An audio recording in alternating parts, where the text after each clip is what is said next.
ኢትዮጵያ በታሪኳ እንግዲህ በግልጽ ነው የምንነጋገር። በታሪኳ ለብዙ ዘመናት የባህር በር የለንም ነበር። የምንጠቀመው ያው ንጉስ ምኒልክም የሚጠቀሙት በጅቡቲ ነው። ኤርትራ በጣሊያን ነበር ያለችው። ምጽዋም ሆነ አሰብ የኛ አልነበረም። this is a fact። ይሄ የታሪክ ሀቅ ነው። ንጉሱ ግርማዊ ቀዳማዊ ኃይለ ሥላሴ ኤርትራን ከእናት አገሯ ብለው ባዋሃዱበት ጊዜ ሁለት በር ነበረን። ኦኬ፣ ያ በር ደግሞ ሰላም አልነበረም። በጃንሆም ጊዜ ቢሆን ኤርትራኖቹ ይዋጋሉ። በዓለም አቀፍ ሕግ መሰረት አንድ መንግስት የፈረመውን የሚቀጥለው መንግስት ሊሽረው አይችልም።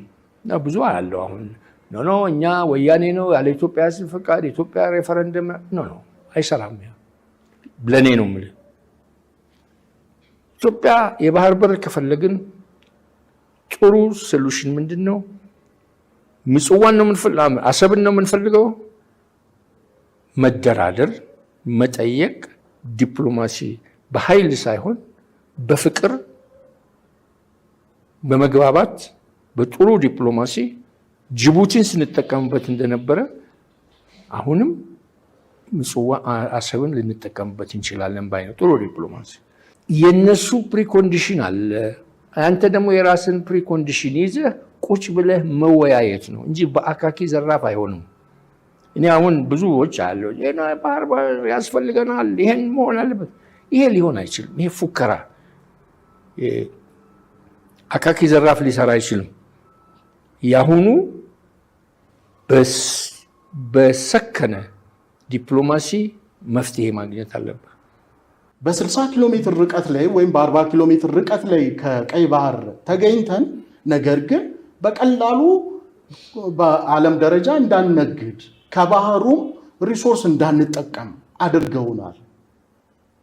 ልክ እንደ ሩቅ ሀገር ይሄ ህግ ዓለም አቀፍ ህግን መተላለፍ ነው የሚል ሙግት ያነሳሉ። እኔ ኮንክሉድ ላደርግልህ የምችለው 60 ኪሎ ሜትር ርቅ 10 ኪሎ ሜትር ርቅ ያ ያንተ መሬት አይደለም። ባህሩ ያ ወደቡ ያንተ አይደለም። ያንተ ያልሆነውን በግድ ወስዳለሁ ካልክ ኃይለኛ ከሆንክ መውሰድ ትችላለህ። የኔ ነው አመለካከት። ደስ ይለኛል። እኔ ነገ ጠዋት ነው ምጽዋን ብቻ አይደለም አሰብን ብቻ አይደለም ምጽዋንና ጅቡቲን ብንጠቀልል በጣም ደስ ይለኛል። አሁን ቬሪ ግላድ።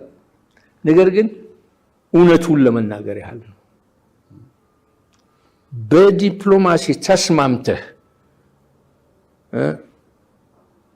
ተወያይተህ ካልሆነ በስተቀር እኔ 60 ኪሎ ሜትር ነኝ 10 ኪሎ ሜትር ነኝ የሚለው ውሃ አይቋጥርም ለኔ።